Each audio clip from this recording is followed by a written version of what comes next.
কচুর ডাঁটা দিয়ে তো অনেকবারই কচু শাক খেয়েছি, কিন্তু আজ আমি বানাবো শুধু কচু পাতা দিয়ে কচু শাক, আর সেটা অবশ্যই ইলিশ মাছের মাথা দিয়ে।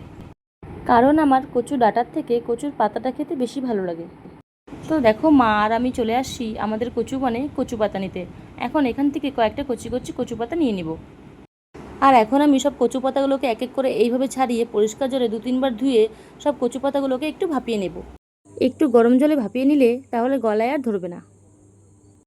তো দেখো, আমার কচু পাতা ভাপানো হয়ে গেছে। চলো এখন ইলিশ মাছের মাথাটা ভেজে তুলে নিব।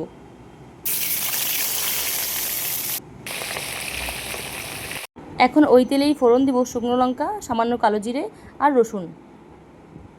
রসুনটা গোল্ডেন ফ্রাই হয়ে গেছে। এখন এর মধ্যে কচু শাক আর বেশ কিছুটা কাঁচা লঙ্কা দিয়ে খুব ভালোভাবে সবগুলো মিশিয়ে নিচ্ছি। আর তারই সাথে দিয়ে দিব পরিমাণ মতন হলুদ আর লবণ।